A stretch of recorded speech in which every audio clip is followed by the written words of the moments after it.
And Hyatt, City Manager, is present. Good evening, Mayor and Council. Kara Uweta, City Attorney. Good evening, Mayor and Council members. Ana Gonzalez, City Clerk. City Manager, are the members of your staff present? Yes, other members of the staff present on this meeting are Derek Kapp, the Police Chief, Eric Zane, Fire Chief, Christine Engel, Community Services Director, Craig Locke, the Public Works Director, Brent Meyer, Acting Community Development Director, Tim McKinney, Finance Officer, and Scott Stone, our IT Manager. Thank you, Mr. Hyatt. Now, as we go through tonight's agenda, I would request that before you speak, you should please identify yourself each time you speak. For example, this is Council Member Rodriguez. Let the individual speak and please do not interrupt them. I would also ask, to the greatest extent possible, you should mute your phones or your devices so we do not get unnecessary background noise during our proceedings. I would now like to advise all council members and the city clerk that any votes taken during this teleconference portion of our meeting must be taken by roll call. I would ask that Madam Clerk to take that roll call for any and all votes. Now we will begin the rest of our agenda, starting with item E, Pledge of Allegiance. And I'll ask you to please join me in the Pledge of Allegiance. Ready? Pledge. I pledge allegiance to the flag of the United States of America and to the republic for which it stands, one nation under God, indivisible, with liberty and justice for all. Thank you, members. I'm now going to move to item F, public comment. Madam Clerk, since the council chambers are closed to members of the public, is there any member of the public who has submitted an email or left you a voicemail so that they can be heard during the public comment portion of this meeting? I do have one voicemail message.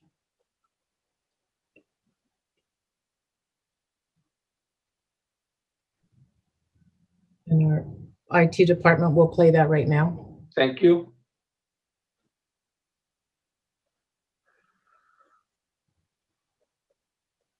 This comment is for the agenda item for the Spring Lake specific plan, the Parkside 3 project.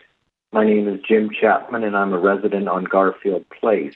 I participated in a previous meeting last month with city staff concerning the project and listened to the proposed changes for a slight increase to the proposed density of the project, and I support the change. I did note that a traffic circle was being proposed at the intersection of Tyler Drive and Matmore Road to slow traffic and improve traffic safety at this location.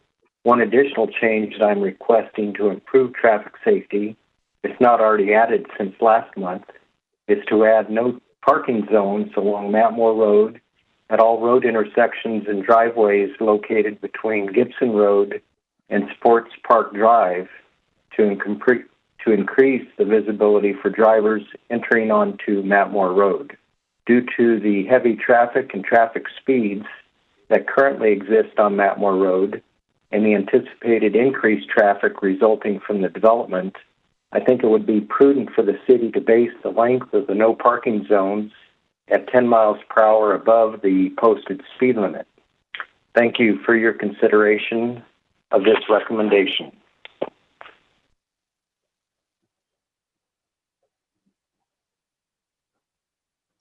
And that's the only voicemail message I have, and I don't have any email messages. Is there anybody with their hands raised? No. All right. Thank you. You're welcome. That's going to take us to item G, council and staff statements and requests. I'm going to start tonight with Council Member Fernandez. Mr. Mayor, if I can quickly interrupt, I do believe there was one attendee, Dr. Ortiz, that was interested in making a public comment. All right. Did he raise his hand, etc.? I don't believe so. He did. I'm here. Oh, here. Yeah, can you hear me? Hello? Mr. Ortiz, we can hear you, but You might have two devices on. You turn one of them off. Okay, can I do this by, I got my phone on. Can I do this by Zoom? Let me turn off the phone. I know it.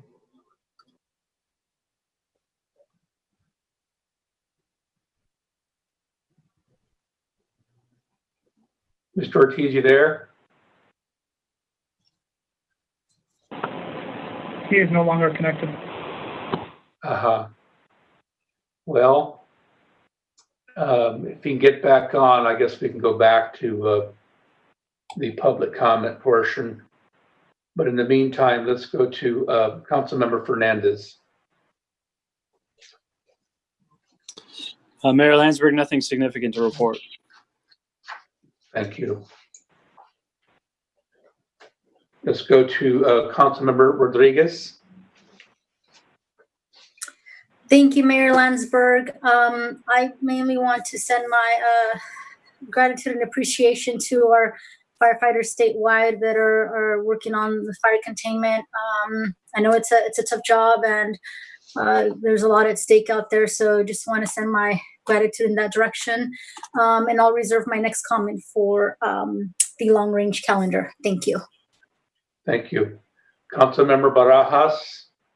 No, I just want to thank real quick the small business owners on Main Street who are finding ways to be very creative and being able to host some residents for the city of Woodland and residents from the outside coming in to be served on the parklets, on the parking stations outside of their business establishments. And thank those firefighters too who are committed their lives day in, day out, fighting all of these fires throughout Northern California and throughout the state of California. And I appreciate those that are also those nonprofits raising money for those people that have been displaced, unfortunately, because of the fire, and those that have been able to donate to those charities. I feel like the community is coming close together, and Yolo County is spearheading a lot of that, and I appreciate all the residents and the firefighters involved. Thank you. Thank you. Mayor Pro Tem Tom Steller. Thank you, Mr. Mayor, and thank you to my colleagues for the things they've already mentioned. The city of Winters, through a Rotary Fund, have raised $50,000 for fire victims in their community. And some of that generosity has come from the Woodland community. So I think it's wonderful how we all come together for one another in difficult times. Sacramento Area Council of Governments has been struggling with funding, with formula for the next flex round of funding for transportation projects. We almost made it last meeting. I think we'll probably get there on the 17th when we meet again. But millions and millions are involved. This is the kind of money that makes it possible for us to redo Kentucky and redo West Main and West Court. We have so many other needs. Gibson is now funded, but Matmore Road, Clover, other streets definitely need the funding help. So we have that to look forward to. I want to offer my personal congratulations to our city attorney. She's made us proud. She's kept ourselves clean most of the time, and if not all the time. And we thank her so much for all that she's done for us. It's great, Kara, that the governor recognized your qualities and has elevated you to the Superior Court of Sacramento County. That's wonderful. I think I'm done. Thank you, Mayor Pro Tem Steller. As for me, I just want to remind everyone that on September 19th, we have our first in a while community cleanup between 8 a.m. and noon. As of today's count, we have 42 adults and 10 youngsters signed up as volunteers to help clean up East Main Street from the I-5 exit all the way to Easton, Maine. I'd like to see us get to 100 volunteers. So if you know somebody that needs something to do on a Saturday morning, get them to go on the link and sign up. It's going to be a great event. And I hope that this particular community cleanup will just be the first of many. East Main is not the only place that needs a little bit of grooming. I'd like to see us continue to do this on a somewhat regular basis and have our town look, our city look as sharp as it can be.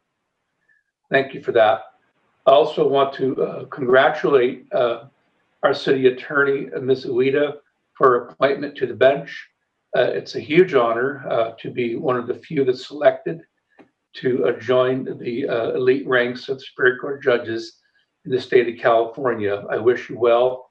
I wish you were in Yolo County, but that being said, you can always transfer to our county someday. Congratulations again. We're now going to go to item, well, first of all, did Mr. Ortiz get back on the line? Jesse has reconnected. Okay, Mr. Ortiz, we're going to take you out of order here since you're accustomed to being out of order. Are you there?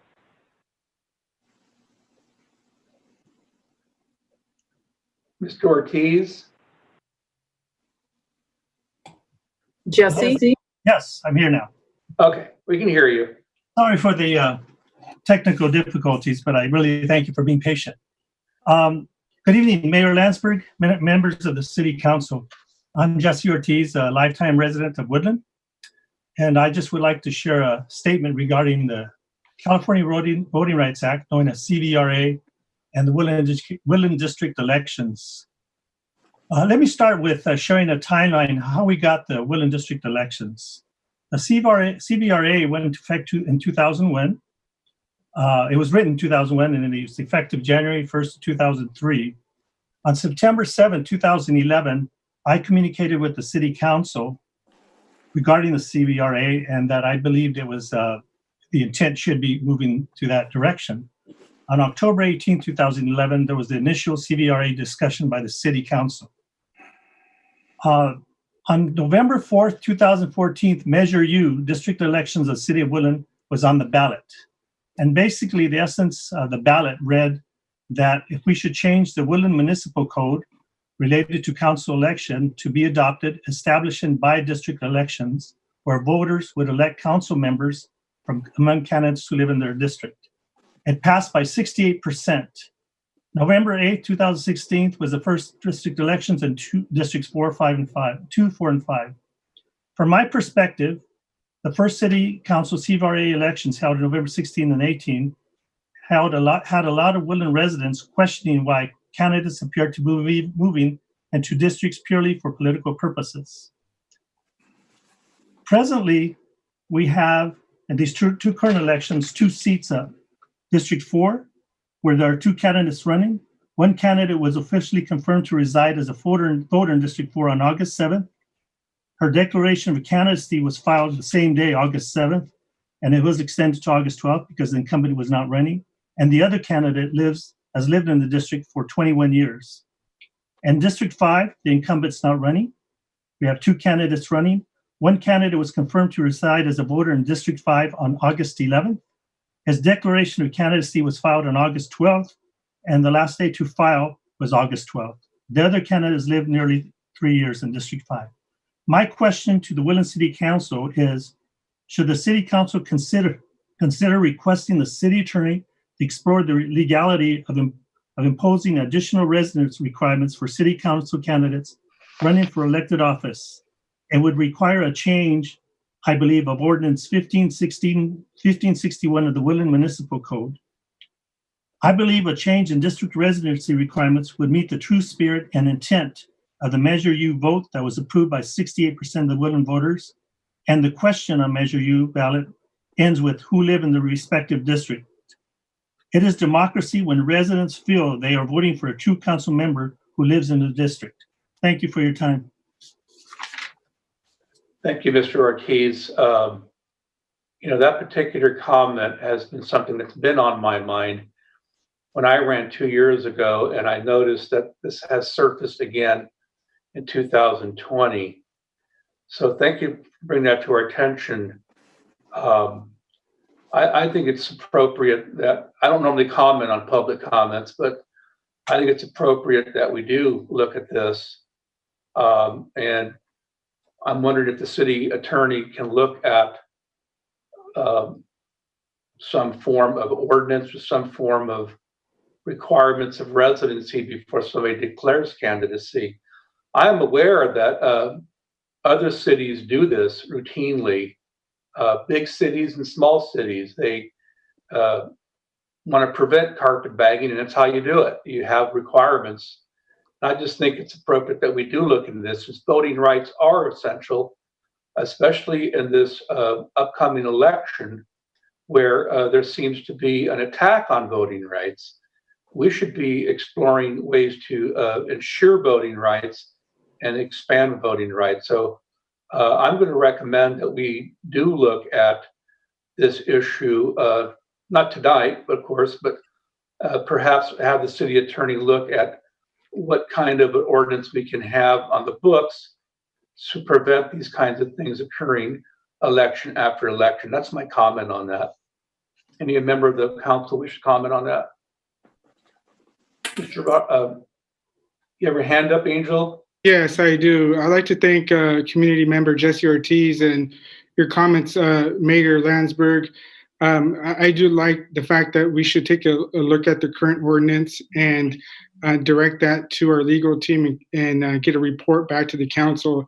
In particular, to the number of days a person must file formally to live in the district and register to vote in the district prior to becoming a candidate. I think that looking at that in the spirit and intent of the CVRA is going to bring better democracy in the city of Woodland and better candidates. And those candidates would be able to know the issues and understand the issues in that particular district because they've lived there for quite a bit or a certain amount of time, and they've been registered to vote in that area. Thank you. Thank you. Anybody else have a comment on that? Yes, Mr. Mayor, this is Councilmember Rodriguez. Yes. Can I just interject really quickly? Sorry. I think I understand the intent and we can certainly take a look at it. I'm just a little bit concerned because the item is not on your agenda for discussion. So before the rest of the council begins discussing, I think we understand the issue and we'll certainly do some follow-up. And that's all I'm asking for at this point, Ms. Ueda. Thank you. All right, so we're going to close this. Any other public comments that came in late? Okay, apparently not. We're going to go to item H, presentations. And we're going to start with item H3, which is Woodland Chamber of Commerce. Anique Ramsey is going to give us a report. Welcome, Anique.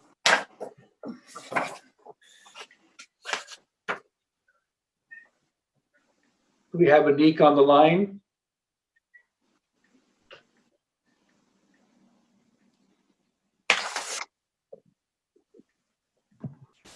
It appears that Sorry, everybody. I was on mute. Can everybody see my screen? Yes. Okay, yeah. Beautiful. Good evening. Also see Christy. Hi, Christy. Yeah, Christy's here too. Good evening, Honorable Mayor Landsberg and council members. Thank you for the opportunity to present the Woodland Chamber of Commerce 2020 update. I'm Anique Ramsey, 2020 president of the Chamber, and I'm accompanied by CEO Christy Wright. Greetings. We look forward to your report. To start, I'd like to share the mission and vision for our organization that was created at our 2019 planning retreat and adopted by the board of directors earlier this year. The Woodland Chamber of Commerce is an active membership organization which promotes business growth and economic prosperity by strengthening and enhancing our community relationships.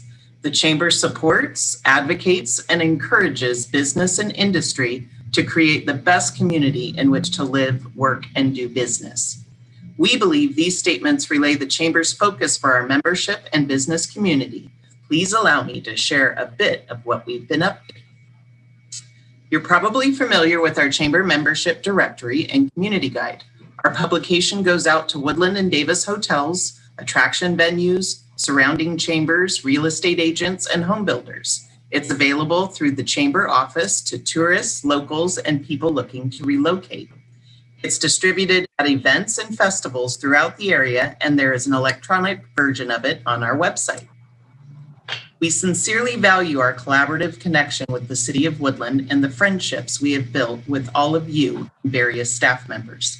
The annual business walk is just one of the ways the city and the chamber work together for the betterment of our community. Once a year, over 100 businesses are visited by over 60 city and chamber representatives to find out how business is doing. Business outreach and retention has been one of my favorite chamber activities thus far. Prior to the COVID-19 pandemic, topics of discussion ranged from homeless issues to employer needs for qualified workforce and HR regulations for small businesses. After March 18th, continued with the goal of communicating with businesses, so the chamber invited city representatives to join us on Zoom business outreach calls. These contacts were instrumental in allowing small business sectors the opportunity to share their needs created by the pandemic. The chamber and the city were able to assist them with resources for loan relief, HR issues, and more. Partner with the city and follow each other's media posts and to expand our reach.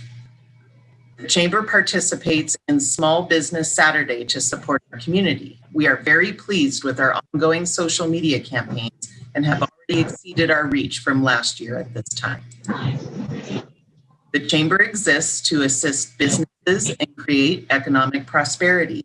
We are a resource for entrepreneurs and companies seeking business. Check out our website for upcoming virtual seminars and workshops. Woodland is very fortunate to have a distinct downtown. In addition to what is mentioned, the chamber markets community downtown events through free promotion and marketing. We have a website calendar, send out e-blasts, do social media posts, and advertise on the College and Court Street signboard. We look forward to continuing these efforts when mass gatherings are again a part of our daily lives.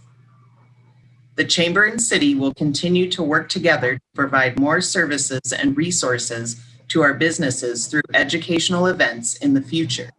Unfortunately, we had to postpone an HR event, culture and collaboration, and our youth industry tours, where students are able to visit workplaces to learn about various job opportunities in the community. This program also affords our local employers the chance to share what they are looking for in skilled candidates for their specific job positions. We're looking forward to continuing with these important workforce development events as soon as it is safe to do so. The Woodland Chamber has 4 signature events held throughout the year. Each one of these events require weeks of planning, publicity, and partnerships in order to execute them successfully. Thank you to the City of Woodland for your support, cooperation, and participation in these events that benefit and highlight the wonderful community in which we live. We will be hosting a golf tournament on September 17th. For more information, contact the office or our website. In the last 12 months, the Chamber has signed over 1,600 certificates of origin. 3 new companies were added this year for a total of 29 different companies exporting a plethora of products all over the globe. Historically, this is the most well-attended luncheon of the year. The State of the City is open to both Chamber members and non-members. We feel it is a way to not only connect our membership, but also the entire community with our city leaders. This year would not be different. Nearly 150 attendees joined in a virtual Zoom presentation. Thank you, Mayor Rich Landsberg and City Manager Ken Hyatt for an exceptionally informative update. The Woodland Chamber of Commerce is a not-for-profit membership organization dependent largely on the annual investments of our vast array of businesses to continue operations. Please join us and spread the word of our good work throughout the community in our efforts to keep Woodland strong. Mayor Landsberg, council members, and city staff, on behalf of the Woodland Chamber of Commerce Board of Directors, Christy and I, thank you for inviting us to provide this important update, and we're happy to answer any questions you may have. Thank you, Anik. And Christy, before we do that, do you have any comments you want to make following up? Can you hear me? Yes. Okay, well, yes, I'm thankful too for the opportunity to work with the city, and we are really doing a good job, I think, helping the community and sticking together and staying Woodland strong. And I appreciate your time and giving us this opportunity. Well, thank you very much. Does any member of the council have a question or comment for either Anik or Christy Wright? Doesn't sound like it, but I want to thank you. Very thorough, nice job. Good presentation. Appreciate the information. Thank you very much. You're welcome. Thank you. I need to go back to communications because I ran over the city manager. I didn't mean to do it on purpose, Ken. But let's go back to staff communications, particularly our city manager and the long-range calendar. Yes, thank you, Mayor. No problem there. I'll be real brief. And I do want to, if you'll indulge me, have Chief Caff and then also Chief Zane come back and give some reports about some important upcoming events. But real quick, as council acknowledged, our city attorney, Kara Ueda, was honored with an appointment to the Sac County Superior Court. And working with her, we've got a very short window before she transitions. And I've been discussing with her an interim assignment from the firm for our city attorney here. So as early as next meeting, we will be introducing you to an interim attorney with BBK that will help us maintain our continuity through the interim process. Likely, we'll be bringing back an item to the council to discuss the process you'd like to go through for selecting a new city attorney for long-term. So look forward to those discussions either at the 15th or more likely in October. And then also a quick update on COVID-19. The state, as you know, released last week a new framework for the phases of reopening our activities and our businesses. We are still digesting how this framework will operate, but really it boils down two key criteria for communities to be able to advance into the later phases of reopening. Currently, Yolo County is in the most restrictive category, which is purple, classified as widespread. And the criteria for the matrix really looks at two things: the number of cases being confirmed within the county and also the positivity rating of the tests that are taken. Currently, we are seeing a good trend down in terms of confirmed cases. Hoping with Labor Day looming here this weekend that our community can continue to be diligent, especially given the facts as we've done contact tracing that really reveals gatherings being one of the more important factors towards cases being spread throughout our community. And so I want to put out a message to the community to continue to be diligent through this holiday weekend. And then right now, it looks like we're probably as early as 4 to 5 weeks from being able to achieve, if we're successful in keeping the case rates down, to opening up into phase 3, which will allow some gradual business reopenings. But as we all celebrated yesterday, hair salons were deemed by the governor in every community, regardless of category, to be reopened. So we will continue to work with the county and the county health officer to track that and look forward to being able to report progress towards reopening. I also want to acknowledge that yesterday the Community Services Department launched their distance learning program. We hosted 50 kids yesterday at the community center that were there being supported in their distance learning activities while their parents were off at work. So I want to acknowledge community services staff for standing that program up so quickly and providing great service to the community. And then I'll do long range after a quick update from Chief Caff about next Tuesday night's community discussion around public safety. And then also after that, have Chief Zane speak to some of the fire activity that's been plaguing Northern California. So Chief Caff, if you're available, could you share a few comments about next Tuesday? Yes, thank you, Mr. Mayor, council members, Mr. City Manager. Can you hear me okay? Yes. Okay, great. I'm going to share my screen real fast. And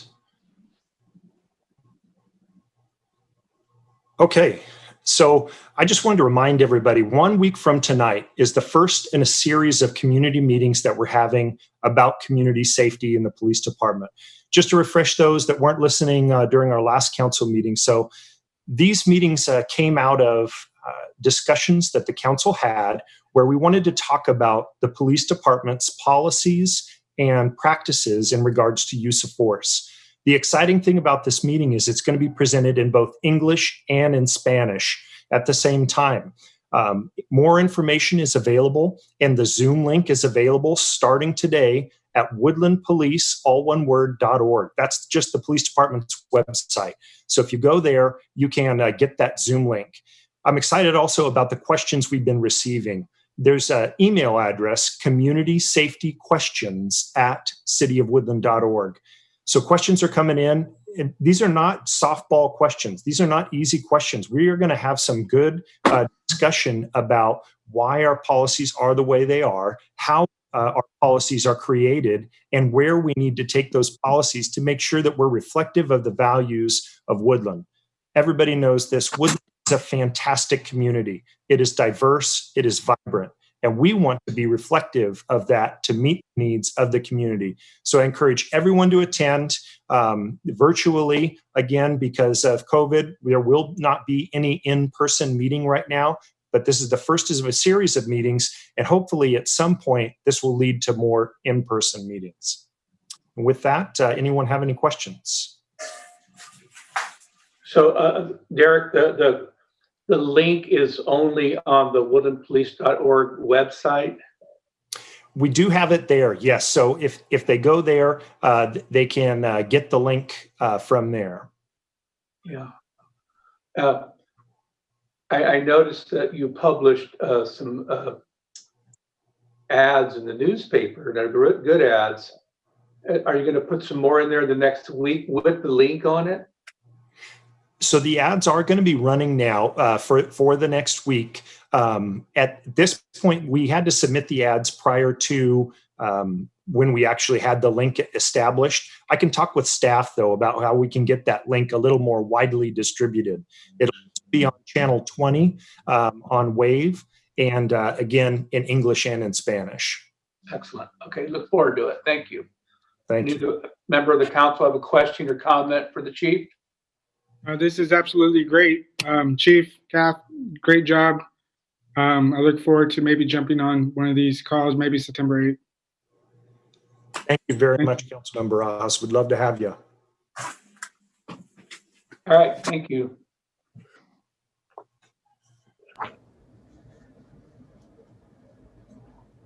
All right, Mayor, if Chief Zane is also available, I'd like to have him speak to an event coming up this weekend and also share with the council and the community some of the activity around the fires in Northern California that we've been engaged in. Thank you. Yeah, thank you very much, City Manager Hyatt, Mayor Landsberg, Council, Eric Zane, your fire chief. Quickly, so we are celebrating the 150th anniversary of the Woodland Fire Department this year.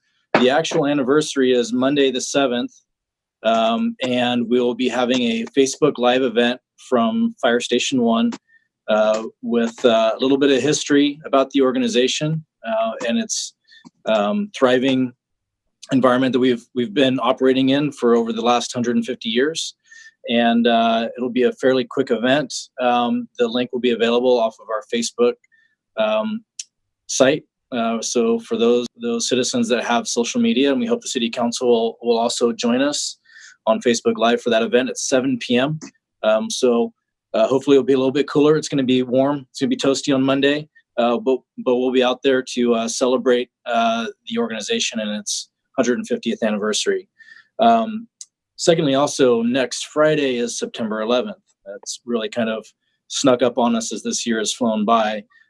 We will be doing a Facebook Live event the morning of, and so that'll be posted on both the police department and fire department Facebook pages later on this week for the event on September 11th, as we again get together and mourn the losses and just remember the events of that day.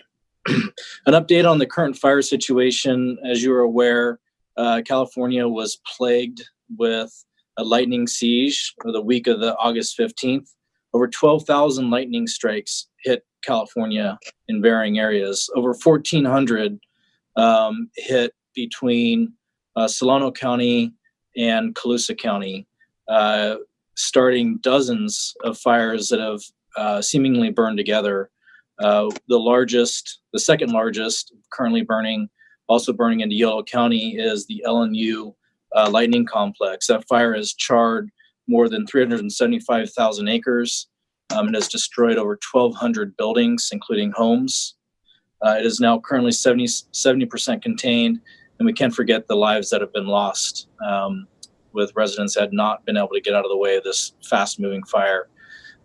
Proud of the efforts of our local firefighters who protected homes in Winters and in Vacaville, saving many homes in about a 36 to 48 hour period before they were able to be pulled off the line for any sort of rest. Resources have been stretched thin. CAL FIRE is 98% committed across the state. We have firefighting resources in from many states providing relief. The CZU Lightning Complex, which is now the second largest fire in California's history, is 390,000 acres and 70% contained. The SCU, the CZU, which is down in the Redwoods, down outside of along the coast, is 85,000 acres and 43% contained. And the Butte complex is 60,000 acres and 40% contained. The smoke that we've been dealing with over the past week is mostly coming from a fire that is in the Mendocino National Forest, which is the August complex. That is currently 243,000 acres and 20% contained. And I regret to inform you that a firefighter did lose their life on that incident yesterday. The details are still fairly sketchy, but it does sound like it was a firefighter that was sent here from Texas to assist us in California. So very unfortunate, but it just goes back to that it's a very dangerous situation. Firefighters are dealing with rolling debris, burned out trees, and we do have one crew that's still deployed, and we're hoping that they'll be released within the week. Thank you, Chief. Not good news, but it is news. And we appreciate you and your staff for what you do to protect our lives and our property. We can never repay you for what you guys do day in and day out. And if you could find out the jurisdiction of this firefighter, I think the city council would like to send something to that jurisdiction expressing our condolences and the life that was sacrificed for our benefit. So thank you very much. Thank you. Will do. Mr. City Manager, do you have any other reports or long-range calendar? Just real quick, long-range calendar look ahead. So September 15th, coming up in 2 weeks, currently show the Youth Master Plan MOU item. We're getting close with the school district to finalize the scope of that. It's unlikely we'll reach the 15th. In fact, I say we won't, and we'll probably end up bringing that sometime in October before the council. And then we do have some additional action items around the new shelter out at Beamer 102 that we're assembling and will likely bring forward to you on the 15th. So I'll conclude long-range remarks there, and I believe Councilmember Rodriguez also had a comment to bring up on the long-range. Councilmember Rodriguez, please. Thank you, Mr. City Manager, Mr. Mayor. I've communicated with both of you. I've pinged you, Mr. City Manager, and had a conversation with you, Mr. Mayor. We are nearing the end of the year, and I think we need to have a conversation on the future of Council District 3 representation that will be vacated no later than January of 2021. I think we need to have we need to show the community counting on us that we should lead the way for the community in that district, and how that seat will be filled, whether through appointment or special election. And I would like to see a fair and transparent process for this district. So would appreciate some feedback here in the next days, next few days. And thank you for bringing that up. And I did have a conversation with our city manager, and I'm aware that the city manager has been exploring options with our city attorney. And I think the city manager is going to have some kind of a plan formulated for us to present to us. I think by maybe next meeting. Is that correct, Mr. Hyatt? So we're looking with the city attorney's help to outline for the council the options before you, informed by when Councilmember Barajas intends to tender his resignation for District 3. So we'll be working through that this week with a goal as early as the 15th to bring a discussion for you and get some feedback for from the council on how you would like to proceed. Great. Okay. Thank you. Again, Councilmember Rodriguez, for bringing that up. Time does fly, and next thing you know, it's going to be January. So we'll get on that and hopefully have a plan in place here real soon. So thank you again. Anything else, Mr. Hyatt? That concludes my remarks, Mr. Mayor. Back to you. Thank you. I think that's going to take us to the consent calendar, items I-4 through I-13. It's a relatively large consent calendar, and I believe there's at least one council member that wishes to either pull or discuss one of the items on the consent calendar. Mr. Fernandez?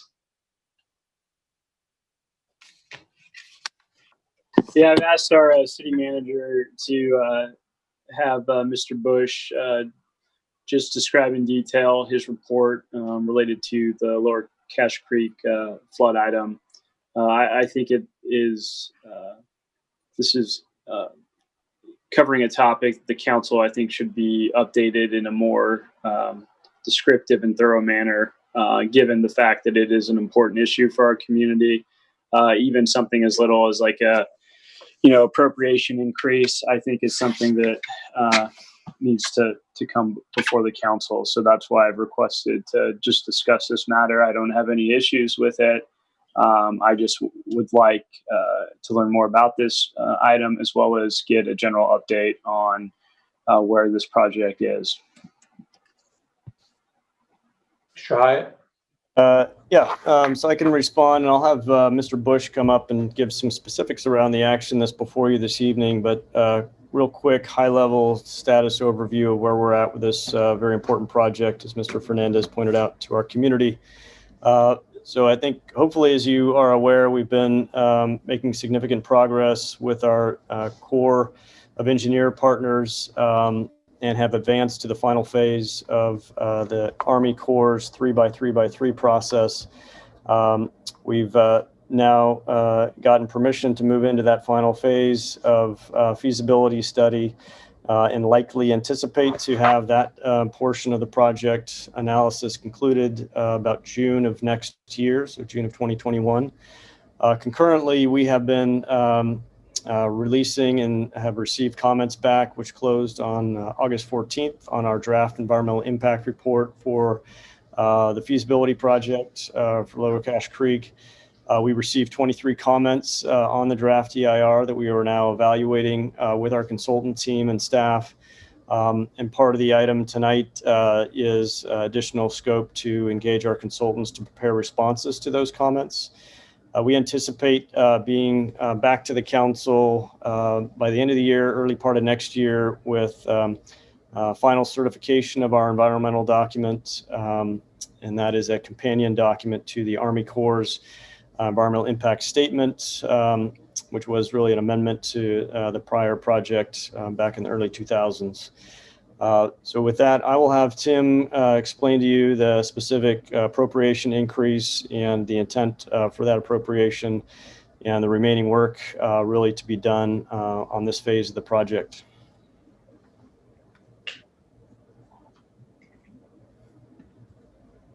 Good evening, Mayor. Good evening, Council. I'm Tim Bush, Principal Utilities Engineer for the city. Maybe first to add a little bit onto schedule for the overall project. As you know, the Army Corps of Engineers is the lead for completing the feasibility study. We are very much on track to completing the schedule or completing the study on the current schedule, which gets us to a chief's report signed at the Pentagon on June 30th of next year. I think, as you know, we completed the agency decision milestone about a month or so ago. That really completed a lot of the engineering work, a lot of the environmental work, a lot of the economics analysis.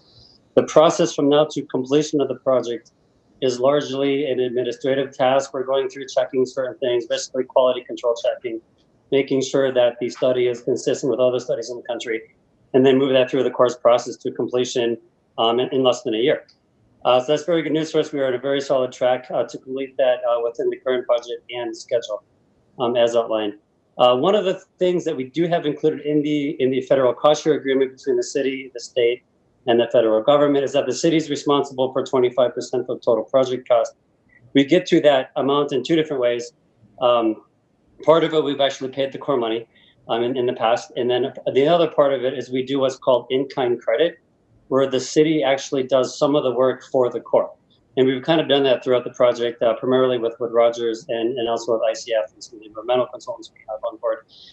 So the item before you tonight really covers two things with Wood Rogers. One of them is roughly half of the amount is for completing in-kind credit work with the Corps of Engineers. Some of it's related to advancing the project a little bit further along through their process. We do have an obligation. I think we owe them something like $70,000 collectively between the city and the state. We work out the state how to handle that financially. And then the other part of it is responding to comments on the EIR. Quick example of EIR comments. One of them is related to greenhouse gases related to truck trips from building the levee. So Wood Rogers actually put that together, how many truck trips are generated, therefore how many pounds of greenhouse gases are generated. So we need them on board to help answer questions like that. With that, I can take any questions on the item. Thank you, Mr. Bush. Does any member of the council have a question for either the city manager or Tim Bush on item 12? Thank you, Mr. Bush. Is there a member of the council that has another item on the consent calendar they wish to pull or discuss or comment on? Seeing none, I'm going to make a comment on item number 9, which is the $2,200,000 contract with the YECA. This is an obscene amount of money that we pay for this service. It's $6,000 every single day. It's $250 per hour, every hour of the year. It's time that we look at exploring some options for dispatch services. Doing the same thing over and over again with an increasing cost is not in the best interest of this community. Having top-notch dispatch services is at the lowest cost possible. This is 2020. There has got to be, and I know that there is, technological advances being made in dispatch services across this country and actually around the world. We may be a bit behind here in California, in particular Yolo County, how we deal with dispatch services. I'm not saying it's not a valuable service. It is. It's an essential service, but when we have to have every single day, every single minute of every hour. However, $2,200,000 is a lot of money, and $6,000 a day is very expensive for our community. I'm asking that at some point, this becomes a priority and we look at options to deal with dispatch services, and that perhaps the chief of police and the fire chief can get together and look at options that are available in our country and around the world to provide a good dispatch service at a lower cost. That's my comment on that. I'm gonna be okay with this for this year, but we have a year to look at this and let's get going on this. It's time that we look at other options. Thank Mr. you. Mayor, Yes. perhaps we could direct staff to develop comparative figures for other jurisdictions in the area to see if there's any comparables to help us understand if we're actually in the market or somehow we're unusually expensive or costly in our provision of this service. Okay. It's a good comment, and I did ask our city manager to look at some cities that are still of our size that are doing dispatch services.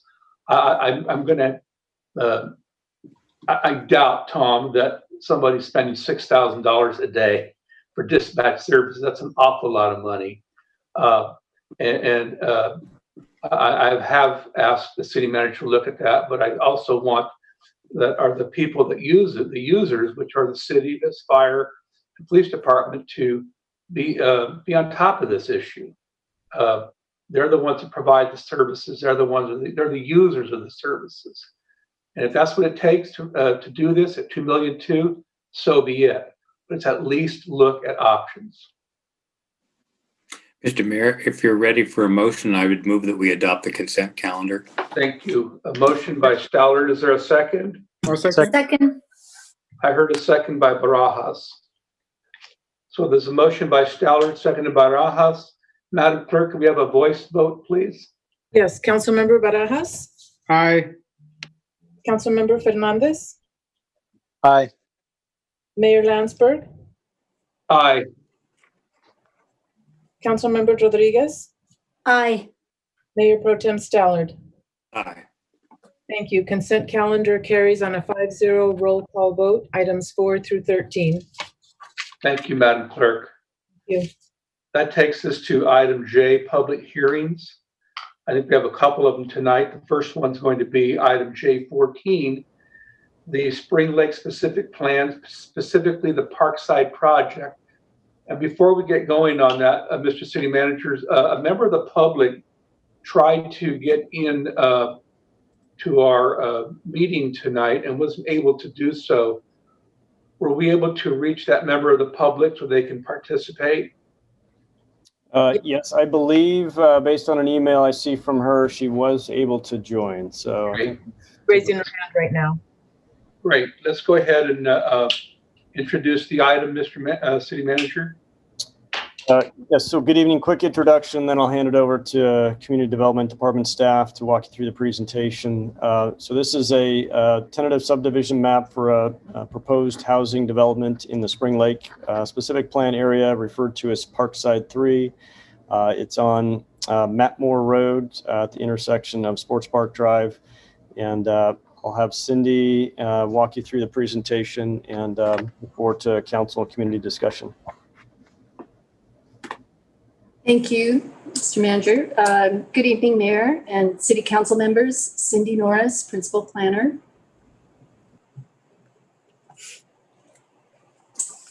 So tonight, the City Council is being asked to consider the following request by Lennar Homes for proposed tentative subdivision map with an associated general plan and specific plan amendments for the Parkside 3 development project site within the Spring Lake planning area. Other associated entitlements include a plan development overlay, site plan design review, Spring Lake EIR addendum, and development agreement. So this next slide shows the Spring Lake area map. The Parkside 3 development site is located at the northwest corner of Sports Park Drive and Matmore Road, as shown in the red oval. The existing zoning under the Spring Lake specific plan is currently R8 and R15.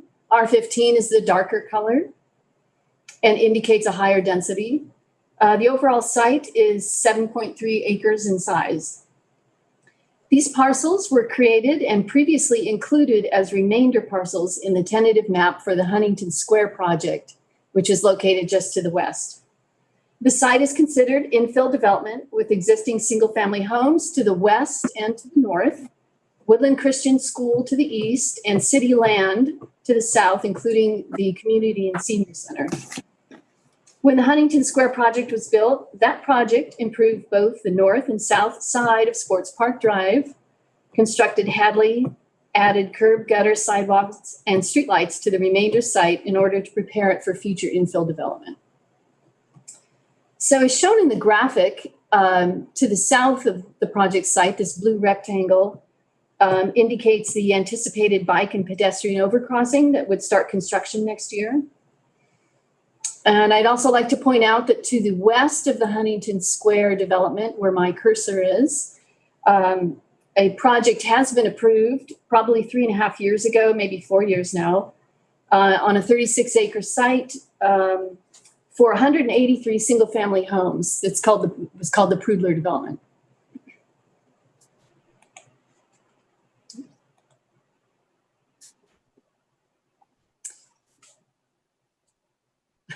Okay, there we go. So this next slide shows some photos of to illustrate existing conditions.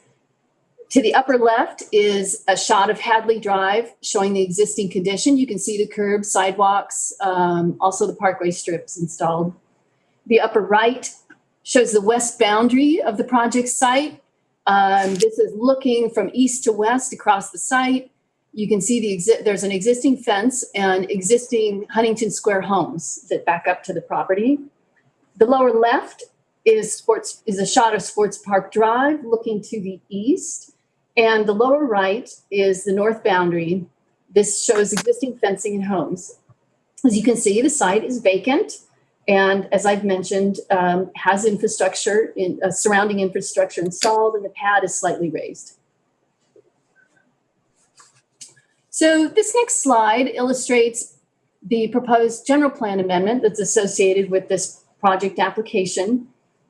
The applicant is proposing to amend the lower piece that is low density to a medium density designation for the 3.5 acre site. This would allow for a consistent design over both projects. So similarly, this is a slide showing the proposed Spring Lake specific plan amendment. And the proposal is to amend the lower parcel, which is designated as R8 to R15.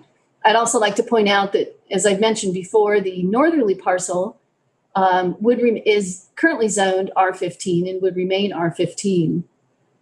So the redesignation would allow both parcels to have the same consistent zoning designation. So the R8 designation allows a density of between 6 and 8 dwelling units per acre. And the R15 zoning designation allows a density up to from 10 to 15 dwelling units per acre. So the existing land uses, as they currently exist, would allow 83 units at maximum density.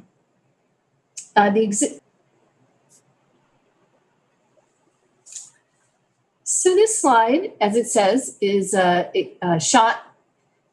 illustration of the context of the overall project. And it allows you to see the project in relation to the surrounding areas. The proposed project is a private HOA-based proposal. By HOA, I mean Homeowners Association. All garages and parking will be accessed via internal alleys. Homes have been designed so that the front facade will face public streets, and each will have direct pedestrian access to the sidewalk through a sidewalk connection at each unit. There's a central internal paseo that runs north to south through the project site. Runs along this location through the site. Due to the nature of this type of project with private streets, there'll be as I mentioned, a homeowners association required. The association will be responsible for collecting fees to maintain the internal streets and landscaping, the perimeter landscaping adjacent to the street from the back of walk onto the project site. The city's landscape, or the Spring Lake Landscape and Lighting District, will maintain the public landscape strip. As highlighted with the blue arrows, there are 4 points of access to the street. To the south, project access is taken to Sports Park Drive, which can then head straight out to East Street and down to State Route 113 or up to other parts of the city. On the north parcel, access is taken to Matmore Road, and this access is located very intentionally directly across from the driveway here at Woodland Christian School. The intention of that is that it creates more of an intersection, and tends to be a safer design from a visibility standpoint. And each parcel will have access also to Hadley Drive.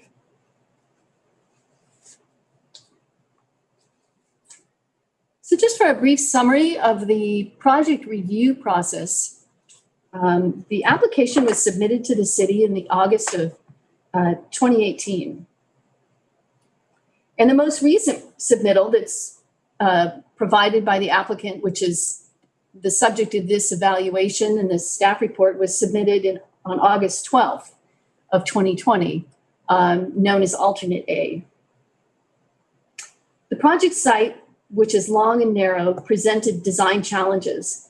You know, infill sites often are smaller, they can be unusual shapes, they require creativity and flexibility during a design process. Because of the particular constraints on this site and existing development in the area, the city felt that it was important to provide early notification regarding the application and have facilitated several means of notification to the surrounding residents. So first, a year ago, actually a little more than a year ago, in April of 2019, the city mailed notification of the project application submittal to the surrounding residents. The notification included some attached exhibits, a proposed layout. The city received comments over a period of almost 2 months. The city received comments from 28 individuals, as well as a petition with 187 signatures. There was concern expressed over density, traffic, and parking. I'd like to note there was also a fair amount of discussion on sites such as next door neighbors. In response, after consideration, the applicant modified the site plan. They removed a unit and were able to add more on-site guest parking. So at that point, the parking was increased to 49 spaces. Then once a revised plan was in, the city facilitated a neighborhood meeting. And this meeting was held via Zoom on August 3rd.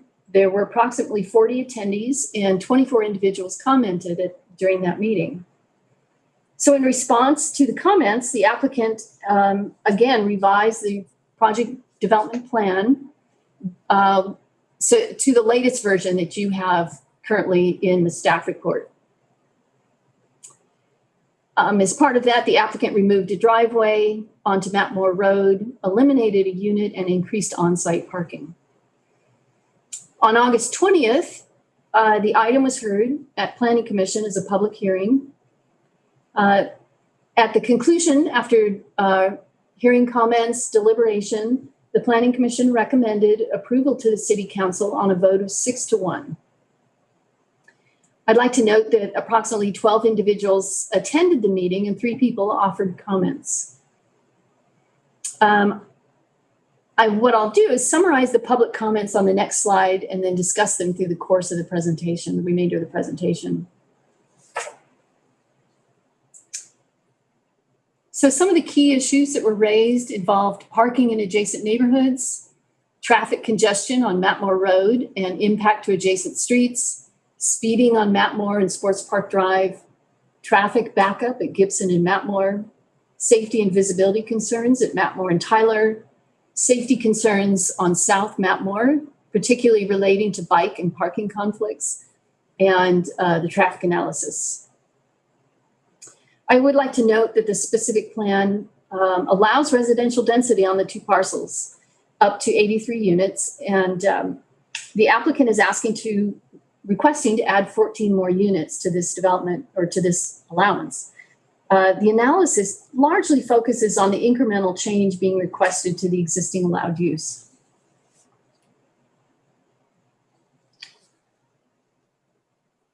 So one of the analyses, is, of course, is determining is the project request consistent with general plan policies. So the 2035 general plan was approved in May of 2017. The plan acknowledged that the city has limited land resources and included overarching goals to emphasize compact development and particularly infill development, as well as to provide for complete streets that allow for all modes of transportation in order to reduce auto dependency and thereby reducing greenhouse gas. In particular, policy 2C1 specifically states that achieving the benefits of compact development supported in the general plan may result in potential trade-offs related to traffic, noise, open space, and privacy.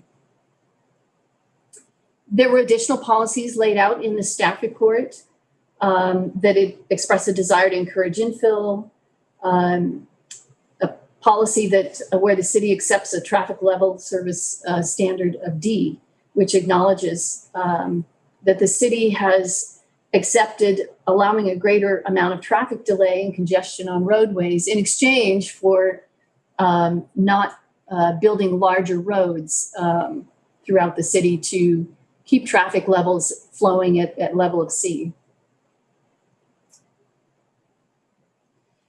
Further, the general plan has encouraged reducing parking standards, in particular for housing development. Parking is one of the key limiting factors that results in reduced densities. Additionally, an expressed desire in the general plan is to increase the installation and use of bike lanes throughout the city. Providing the appropriate infrastructure will be an incremental process that will occur over time on a street-by-street basis. And the desire is that eventually Woodland will provide a complete network of identified and safe bikeways.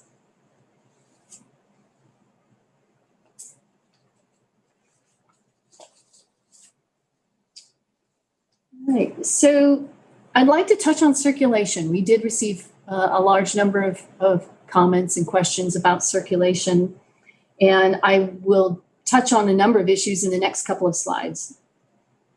So this particular image shows the parking for the site, anticipated on-site as well as potential off-site parking on public roadways. As discussed in the previous slides, the applicant has amended their project proposal, and this map illustrates the most recent change. In particular, the prior map had a driveway access here onto Matmore Road. The applicant removed that driveway and was able to reconfigure, as you can see, locating a unit there and reconfigure the site, which allowed them to add in additional parking to the site. They also reduced by another unit. So on the north side, a unit was reduced, which also allowed them to accommodate additional parking. So the project, as it stands, each unit provides 2 parking spaces in a garage, and then there's an additional 61 parking stalls on site, which provides a parking ratio of a 2.6. This actually exceeds the city's required parking ratio. Now, the parking ratio varies. For multifamily projects, the parking ratio is a 1.5. However, the parking ratio for single family is at 2.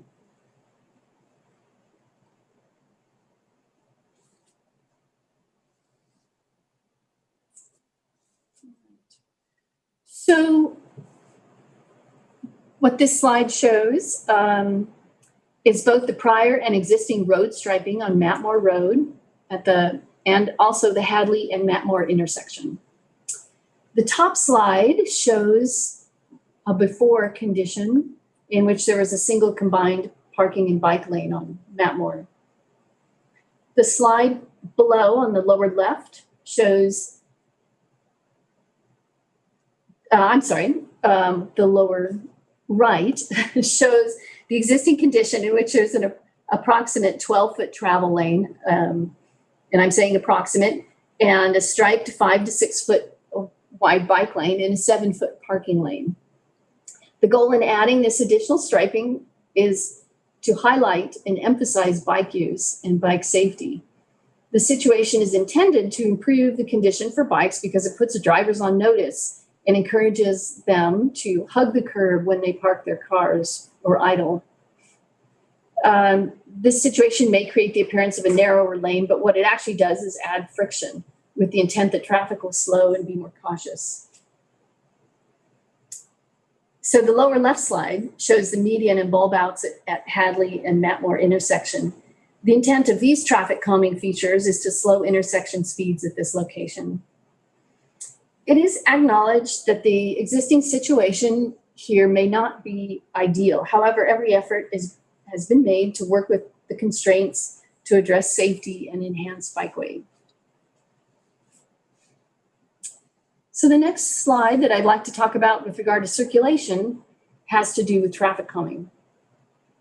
Consistent with general plan policies to encourage traffic calming and in response to concerns heard from the neighborhood, the applicant has agreed to install off-site traffic calming features. So these features include a traffic circle at Matmore and Tyler. The circle will act as a traffic calming feature to slow traffic speeds along the corridor. Further, the circle will reinforce that during peak hours, vehicles are not to queue in the intersection or block access from Tyler onto Matmore. So between the reduction in speed at the intersection and clearing out of the queued traffic, it's anticipated that access at the intersection will be greatly improved. As you can see, the little blue rectangles on the map show very approximate location of possible 5 speed humps that are proposed. Speed humps are designed to slow speeds and discourage cut-through traffic on adjacent roadways. Matmore and Sports Park Drives are both classified as collector streets in the city's roadway system. And per the city's traffic calming program, speed humps are not permitted for use on collector streets. Washington Street to the north was selected to receive speed humps. And that was a result of concerns being expressed by residents regarding cut-through traffic and traffic speeds. I would also like to note that in the future, when the project, the one that I mentioned, the Prudler project to the west of Huntington Square, develops with the 183 units, that project will be required to install intersection improvements at Matmore and Gibson. The Prudler project involved a redesignation at the corner of the site from general commercial to housing. And the intersection improvements are required as a result of that significant change.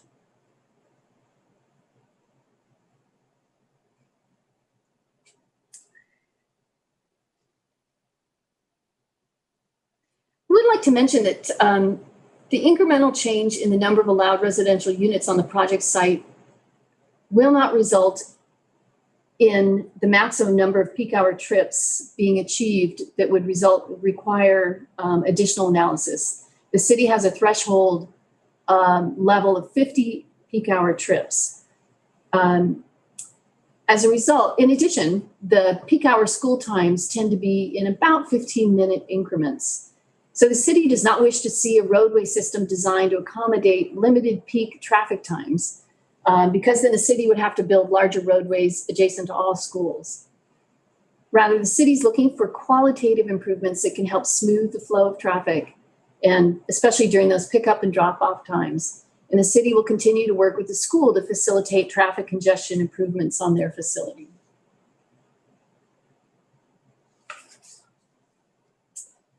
So as I've mentioned, associated with this project is also a plan development. And the application also includes, it's a full package. It includes not only the lotting, but also the architecture and all of the plotting for this project. So as part of the plan development overlay, the applicant has requested an amendment to interior setbacks and individual lot coverages for the project.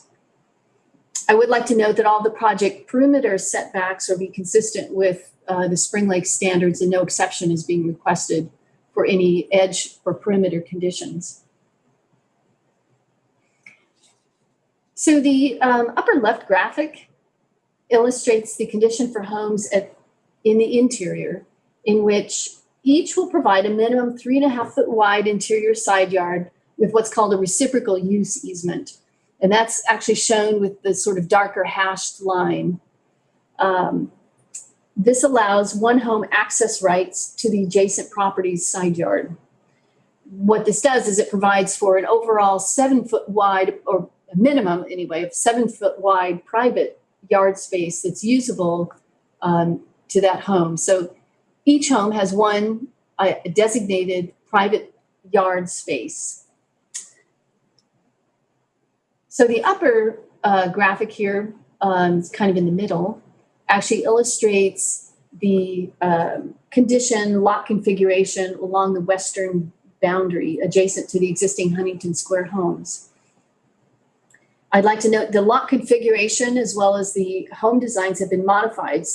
The lots and the homes are wider at approximately 53.5 feet. House plans are wider in order to allow for a 10-foot rear setback. The homes that are the Plan 1, which is a plan that's at 1,438 square feet, has the two-story component set back approximately 22 feet from the property boundary. So the overall lot coverage for the project is at 38%, which is below the maximum lot coverage of 50%. It's noted, you know, if this was an apartment project on the site and being developed with sort of larger buildings, the overall lot coverage requirement would be the component that would be evaluated. However, due to the smaller lot sizes, which range from approximately 2,000 square feet to 3,300 square feet, individual lot coverage vary from 37 to 65%. It's also noted that 29% of the project is in public landscaping and 10% of the overall site is in private yard area. And as you can see in this upper graphic here, it shows there are 4 floor plans that are associated with this project, and they range in size from 1,438 up to 2,185 square feet. It also indicates that the Plan 1, the plan that's at 1,438 square feet, is located on 32 lots in the project as a whole. This slide just further illustrates the boundary conditions that I was talking about. This top image illustrates the condition along the west boundary. This shows the property line, approximate distance to, say, an existing home. And then it shows the 10-foot setback, and all the Plan 1s have this single-story section adjacent to the rear. For the Plan 2s, this is the condition with the property line and then a 10-foot setback. So this lower graphic illustrates the condition at the north boundary. So the north boundary is where you've got some existing homes as well as an existing fence condition. And the applicant's intent is to put in an additional fencing. And actually this pad, the new pad site will be raised slightly and will require retaining sections. And all of the retaining wall and the fencing will be entirely on the project site. As you can see, they're using a special footing. It's an L-shaped footing, which keeps all of the excavation on the project side. I'd like to note that there is a condition that requires the project to utilize hand digging whenever the development is adjacent to an existing tree on the adjacent properties.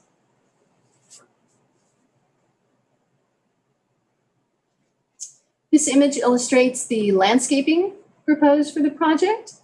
I think this lower image, you can see a little better here, the paseo, the central paseo. I'd also like to highlight along the north boundary, the applicant is proposing a row of screen trees.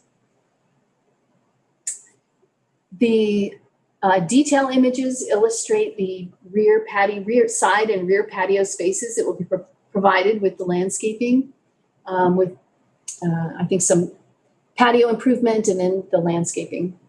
And the project will provide for canopy shade trees throughout, particularly over sidewalks and parking areas. And the final tree selection will occur during plan check review.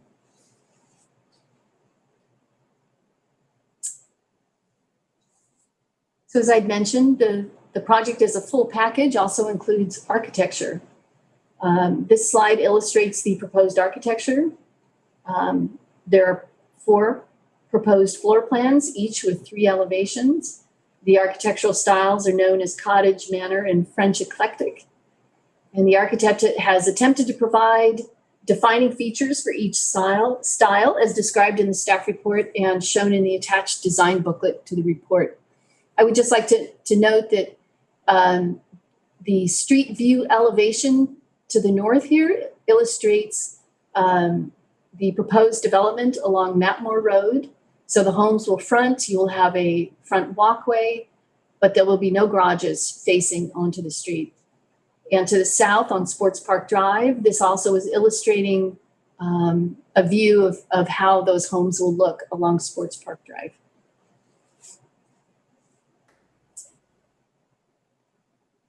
So this project is, as part of the Spring Lake Plan, is subject to the Spring Lake Specific Plan affordable housing requirement. This project requires 20 affordable units. The applicant is proposing to pay in lieu fees in the amount of $6,000 per unit. This would result in a total payment amount of $582,000.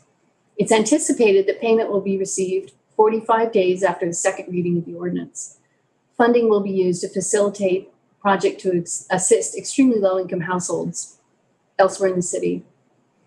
I'd also like to note that $6,000 per unit is consistent with or greater than in lieu fees required on other larger lot single-family homes elsewhere in Spring Lake.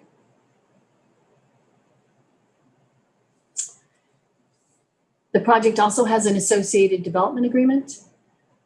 This is required for projects in Spring Lake. A development agreement provides greater certainty for an applicant of the requirement and also allows for negotiated benefits. There are three, I would say, key features in the development agreement. The first one is the affordable housing payment, which I've already discussed. The second one is the payment of a general purpose fee of $2,000 per lot, which also is to be paid in a lump sum of $194,000 upon issuance of the first building permit. The third item is piping out of an existing drainage ditch.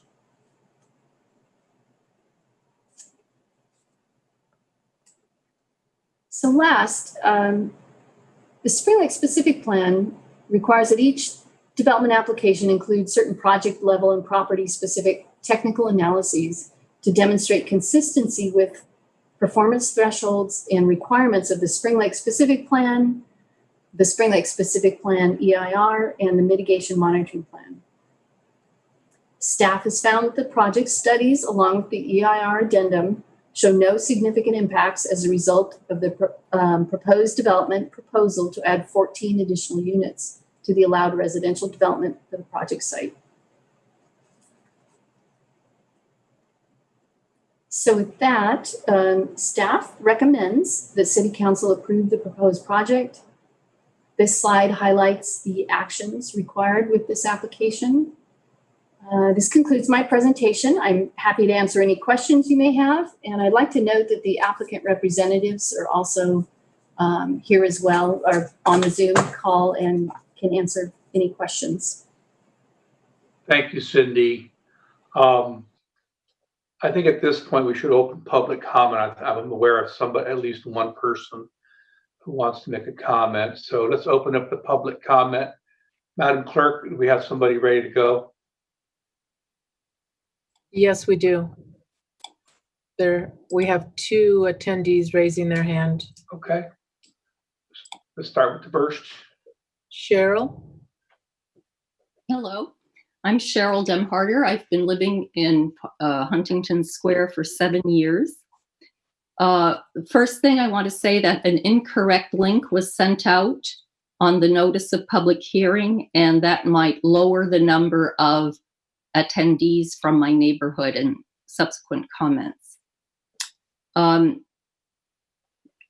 One of the first comments I want to make before getting into the other issues is that if the council wants to attract and invite more young families to move to Woodland, having a project like this, which is nowhere near any playground facility and which does not have a playground facility planned on the project, is not going to be conducive to that.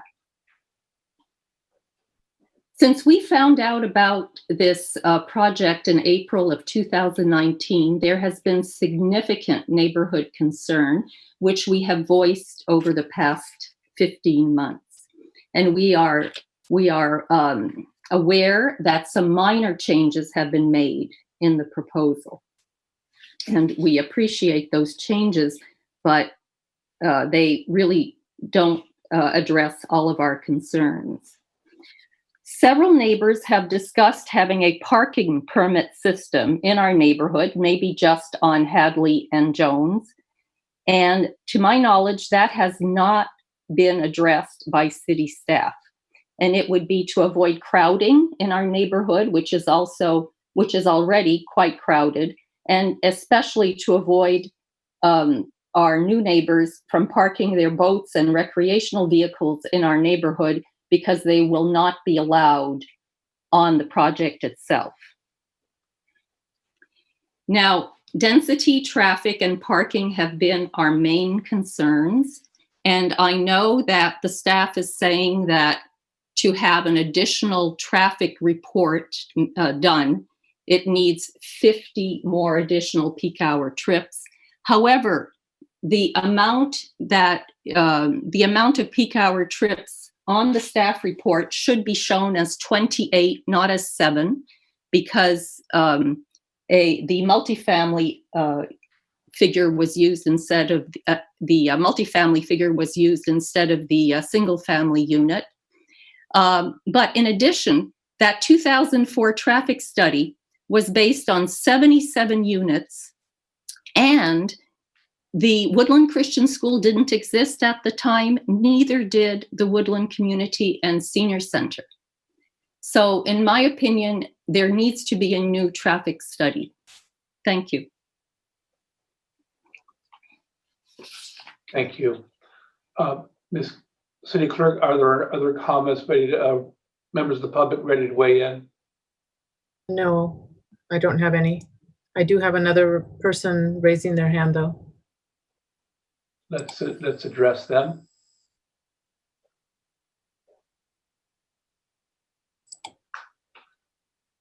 Hello? Hello. Hi, Bruce. Hi.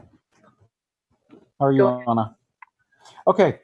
I got just a couple things to say here. Tell us who you are first, where you live. Bruce Jacks. Bruce Jacks, lived here in Woodland since 1972. Since the city was 20,000 population, so I've seen a lot. Okay, the City Council, you have seen a 2-page communication from me, and there was also some additional information in the email I sent with it, and it's related to the traffic safety for bicyclists on Matmore Road. I would like to ask Cindy to bring up the slide that she showed about the street before and after the street was striped. And this is going to consume some of my time, unfortunately. Hope you give me a few more seconds.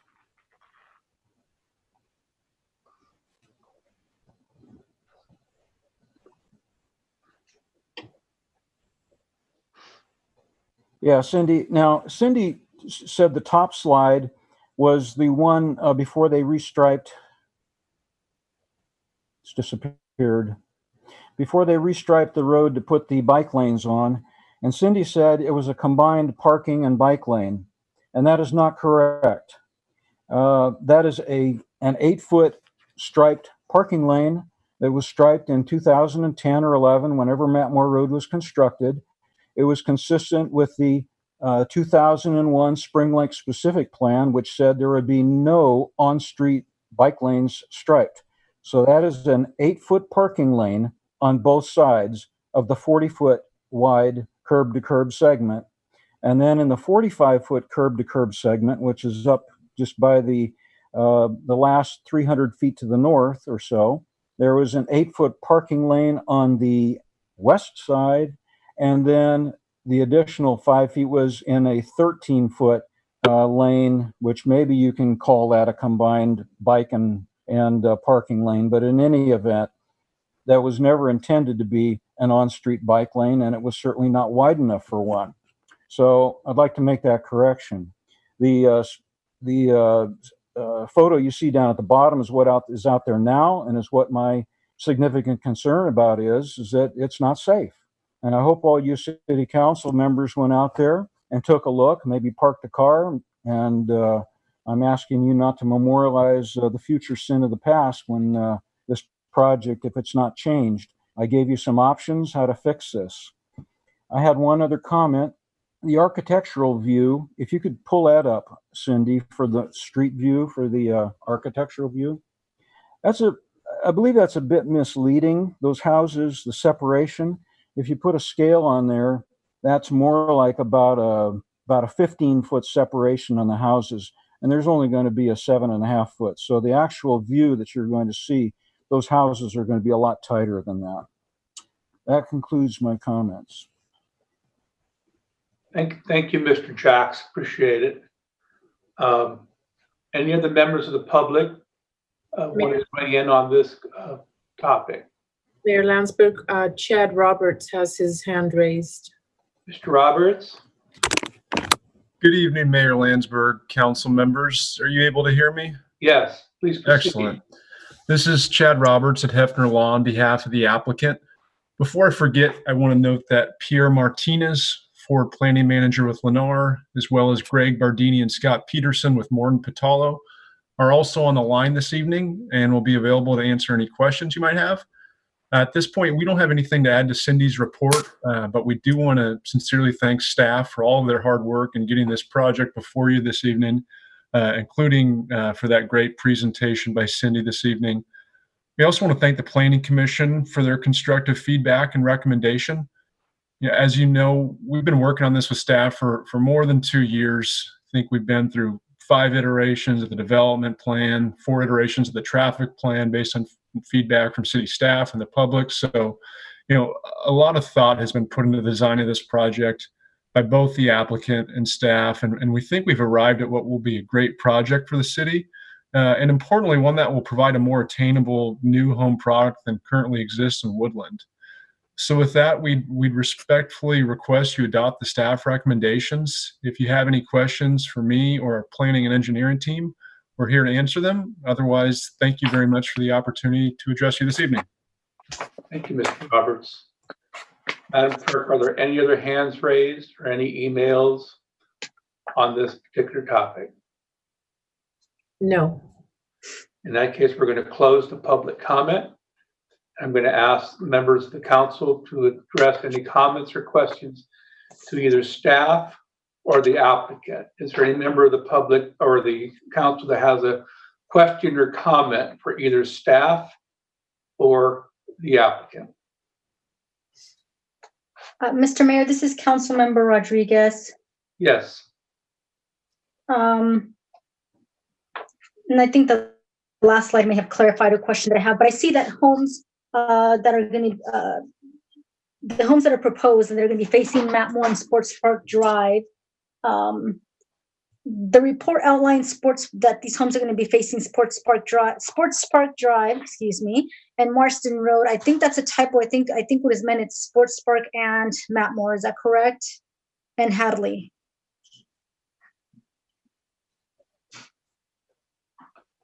Yes, the homes will be facing each of the streets, the public streets. Okay. Did we receive any comments from Woodland Christian School community as far as traffic mitigation on this project? You can go ahead. We actually back in during the April 19th period, Woodland Christian did submit a letter. They did participate during the neighborhood meeting and gave verbal comments at that time. Okay, and correct me if I'm wrong. At that time, we had not rezoned from 8 units to 15 on the south end of that that parcel, right? For the south parcel. That's correct. Okay. And the feeling that I have right now, I feel like we haven't done enough to address the concerns on traffic mitigation. I don't like the increase in the density there on the south end. I think about the students. I think about the traffic. I know we have no parking signs out there along Matmore Road, including Sports Park Drive. I don't know that we enforce that parking enough. And seeing that, of course, homes are going to be facing Matt Moore Sports Park, I believe we're going to be inviting folks to park alongside Matt Moore and Sports Park, more so now with this new project. I am also concerned that, as Ms. Cheryl mentioned, that we had an incorrect link posted. I want to thank everyone for their comments. So on my end, I would like to bring this back to the next meeting and have a little more conversation on this project. Like I said, I feel like we're missing that traffic mitigation for that project. I am very concerned about that south end. But I do know there's been a lot of work put into this, and I don't feel like we will miss out on much if we bring this back to the next meeting and allow for more public participation as well. Thank you, Councilman Rodriguez. Any other member of the council have a question or comment? Mr. City Manager, I have a question for you.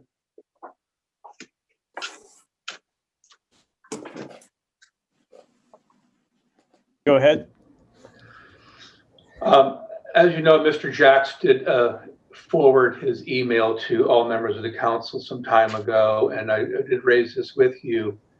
And have you had a chance to discuss this with the applicant, specifically bicycle safety? I personally, and I'm aware that another member of the council have personally ridden our bikes in this particular area pre-build out. And it is a concern of mine regarding bicycle safety. I understand the mitigation efforts that are being made with the circle at Tyler and Matt Moore. I do understand that the school isn't going to be that much traffic at all hours of the day, but that is a school, and we also are encouraging residents to use the new bike overpass at some point, to where bicycle safety does become a major concern of ours. So tell me what the applicant, what you discussed with the applicant on this particular issue. Yeah, so we did bring up as early as today the city's concern interest to want to see additional bike improvements. As Cindy reported in her presentation, the improvements that are out there, they do meet city standards. Admittedly, they're not the ideal condition were we to create the street after the development had been finalized, and that includes the school as well as the housing around it. But given, as you pointed out, the future bike ped overcrossing and the increase in bike traffic that will invite down Matt Moore as well as Sports Park, we approached the applicant to see if they would be willing to consider additional markings on the street to enhance the visibility of the bike facilities on that stretch of Matt Moore, and they expressed willingness to cooperate should the city consider adding an additional condition to ask them to enhance the markings. Thank you. So through those concerns that we've expressed, I'd like to ask the applicant if they'd be willing to voluntarily agree to adding the condition to this project that they commit to installing additional enhanced bike lane markings on both sides of Matt Moore Road, adjacent to the project, to further accentuate the bike facilities and keep them away from cars that are parked along the street, which is what Mr. Jacks raised. Mr. Jacks is a retired engineer, and I share his concerns. He's familiar with engineering concerns. So I want to hear from the applicant if they voluntarily agree to do these things.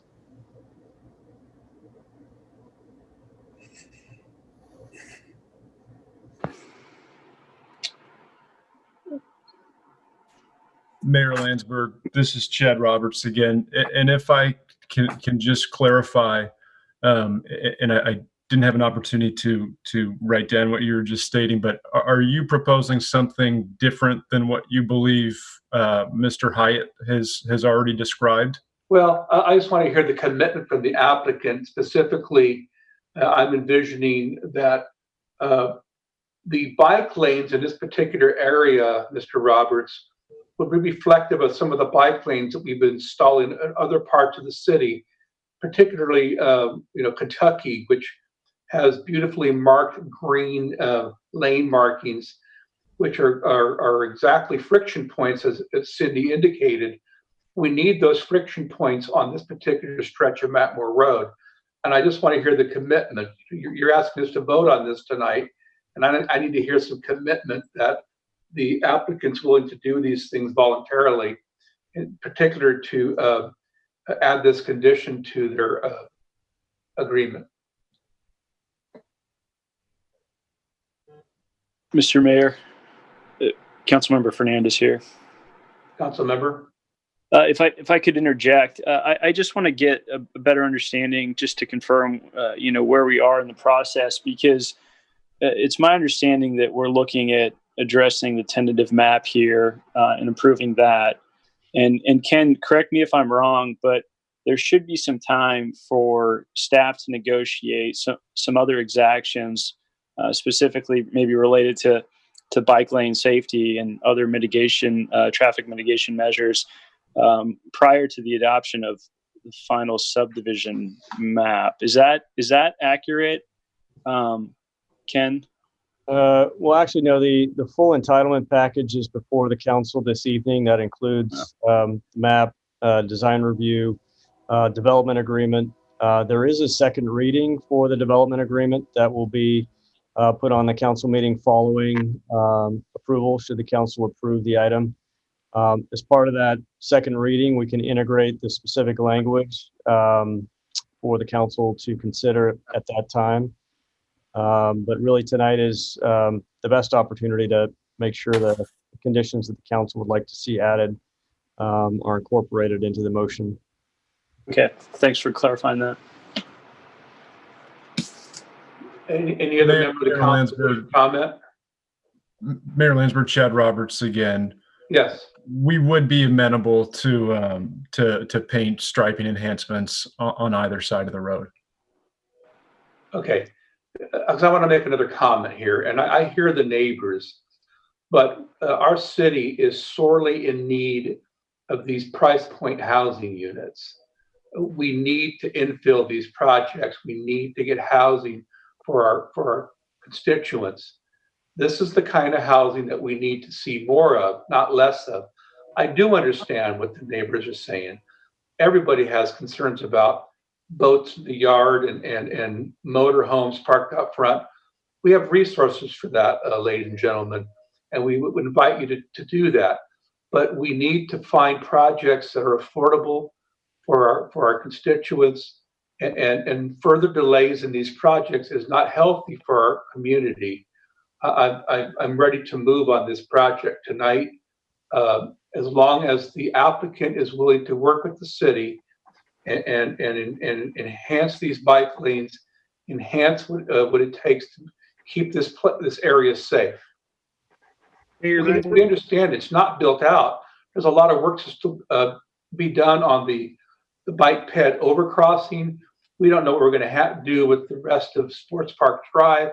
There's a lot of things that we don't really know yet, but it's time that this housing project gets approved and gets moving.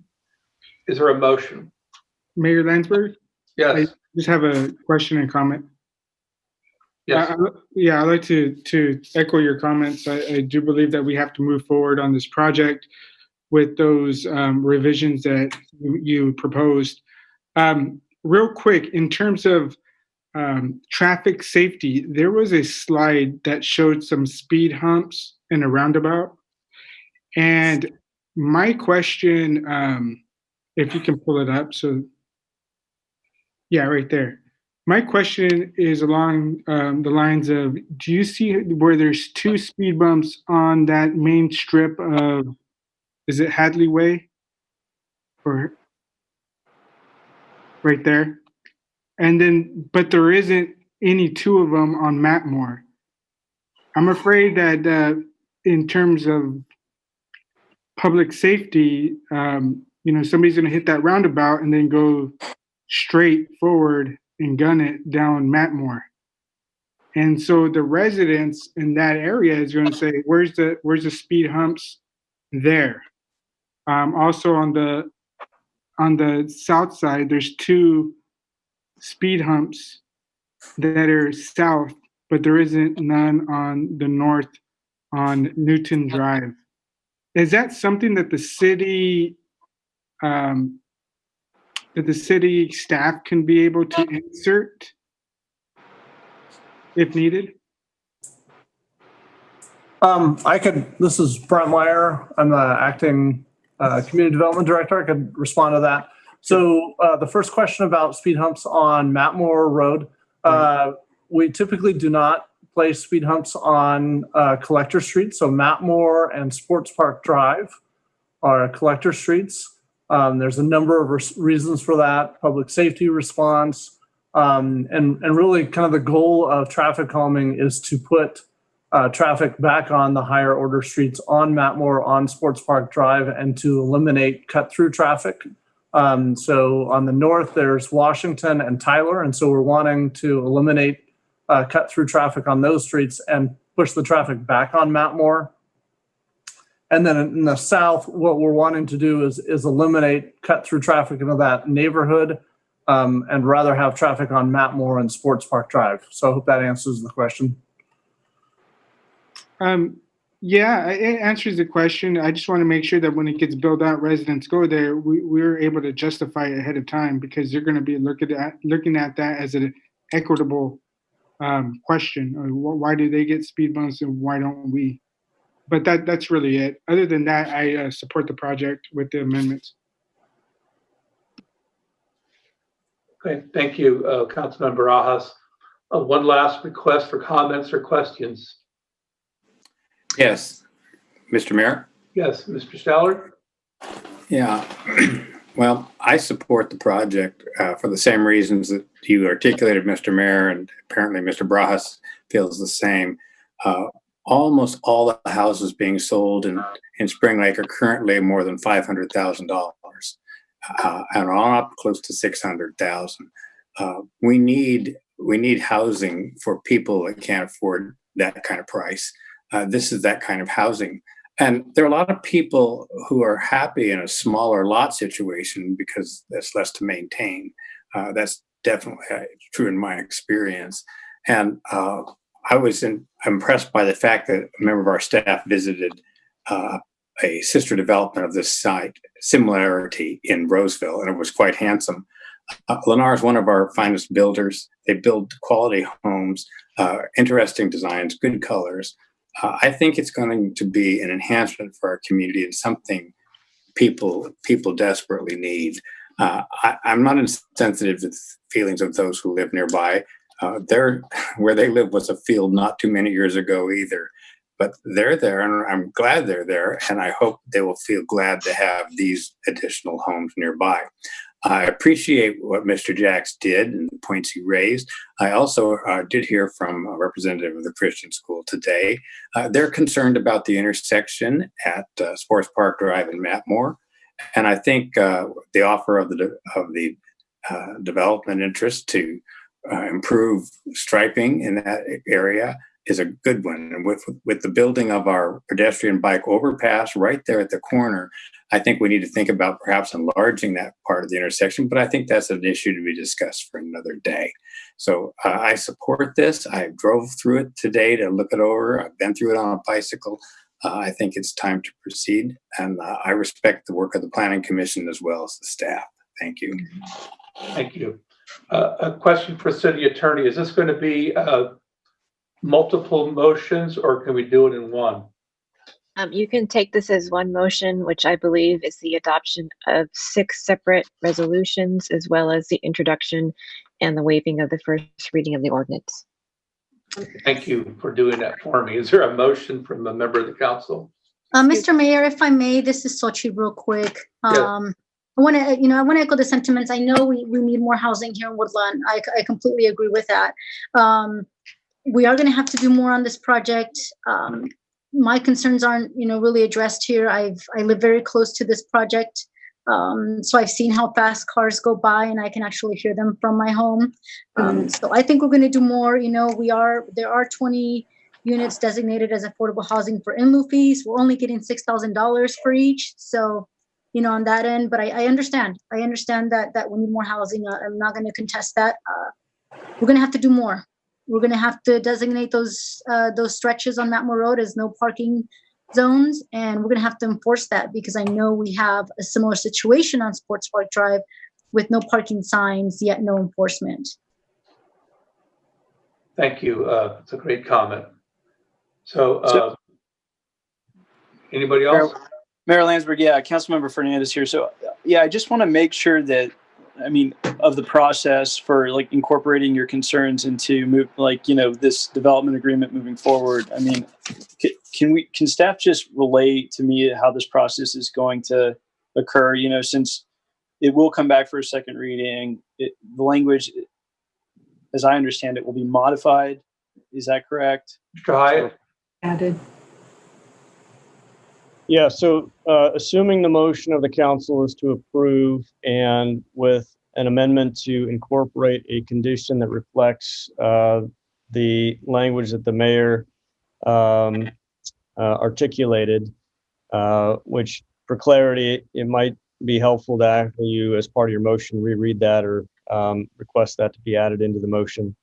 So that would be added as a provision to the development agreement, and then we'll refine that language, but provide the final language as part of the second reading at the next council meeting. Okay.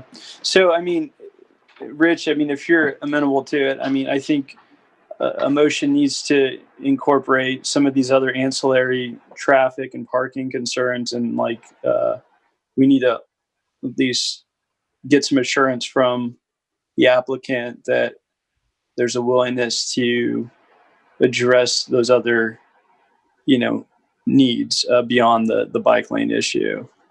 Because that's what I'm interpreting from hearing both you and Xochitl tonight. So I just want to ensure that that's incorporated moving forward. If somebody makes the motion, I'll add to the motion. I'll offer the motion that we adopt the staff recommendation with the additional provision that details of additional safety markings for bicycles be included in the developer's costs, particularly in the area of the intersection of Matmore and Sports Park Drive, and perhaps any other related traffic considerations that may be needed to be considered between now and our second reading. Councilmember Barajas seconds. Thank you.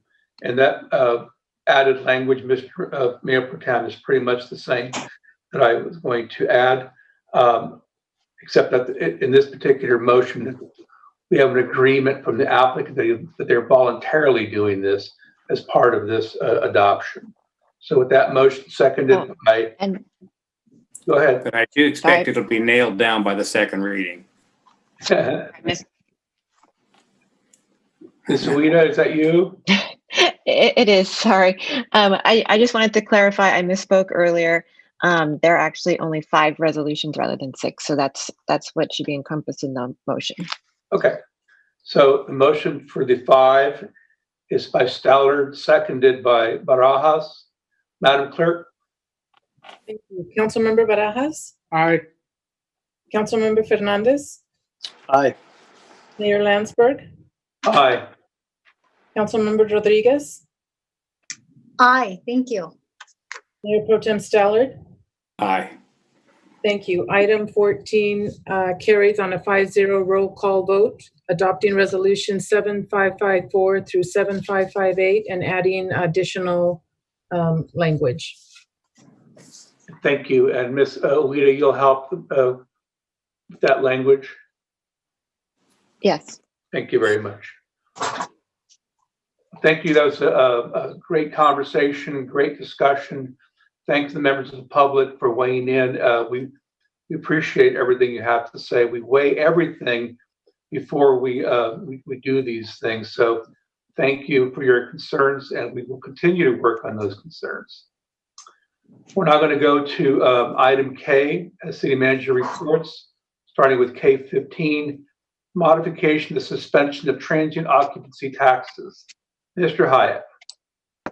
So I'll be brief since I gave the presentation actually at the last council meeting and then requested the item be reintroduced on this agenda. But a quick refresher, this was previously an action taken by the council at the beginning of the COVID pandemic as a measure to provide some relief to our local hotel properties that were severely impacted economically by the pandemic. Allowing deferral of the transit occupancy taxes that they collect up until cessation by the city of either the declaration of emergency or the ordinance itself. So the ordinance before you tonight would suspend or actually terminate that deferral period effective at the end of September, and granting the hotel properties that did defer TOT a period of up to 9 months through the end of June of 2021 to pay off the balance of any deferred TOT. So with that, encourage the council to approve this item. We have, again, vetted it past the hotel owners in the community, and they do support the recommendation and greatly appreciate the relief that we provided during this time. Thank you. Does any member of the council have a question or comment on this item that Mr. Hyatt just presented? Hearing none, is there a motion? Fernandez moves. Fernandez moves. Is there a second? Rodriguez seconds. Rodriguez seconds. Madam Clerk, a voice vote, please. Thank you. Councilmember Barajas? Yes. Councilmember Fernandez? Aye. Mayor Landsberg? Aye. Councilmember Rodriguez? Aye. Thank you. Mayor Pro Tem Stallard? Aye. Thank you. Item 15 carries on a 5-0 roll call vote. Thank you. Thank you. That takes us to item K16, designation of a voting delegate to the League of California Cities Annual Conference, which is October 7 through October 9 of 2020. I understand this is going to be a virtual meeting. Mr. Manager? Yes, so annually at the city's league conference, the city is asked to provide a voting delegate to vote on behalf of the city on resolutions that the league is considering as part of the conference. So this item is requesting council to consider and designate that voting delegate for this year's conference. Thank you, Mr. City Manager. Is there a member of the council who has a burning desire to participate in this 3-day conference? The answer is no, but I'm willing to do the job. I can tell you from experience, there's usually very few, like one resolution or two resolutions at the end of the conference, and they're not very consequential. So I'm willing to accept that responsibility if my colleagues want me to do it. But if anybody else wants to do it, please speak up. I motion to send Councilmember Tom Stollard. Send him virtually. I'll second that motion. So there's a motion by Barajas, seconded by, who was that? Fernandez. Fernandez. Discussion? No? Madam Stollard to camp. We'll get you a t-shirt, Tom. Madam Clerk, a voice vote, please. Yes, Councilmember Barajas? Aye. Councilmember Fernandez? Aye. Mayor Landsberg? Aye. Aye. Councilmember Rodriguez? Aye. Mayor Pro Tem Stallard? Aye. Thank you. I thought that was going to be a nay, Tom. Yeah. Well, Item carries on a 5-0. We'll get you. Mr. Mayor, before we adjourn, our fire chief talked about the loss of a firefighter, and there have been a few of those in this season. And I think perhaps it would be a nice gesture if we adjourned, and appreciation for all of the fire suppression personnel dealing with these catastrophic fires, and particularly with gratitude for the memory of those who gave all for this. Good suggestion. Let the record reflect that we're going to item L, adjournment, in the memory of those who have lost their lives in these latest rounds of wildfires, and in particular, the visiting firemen from Texas. Unknown but to God. And everyone have a good evening. Thank you for attending. Thank you. Thank you. Right. Night.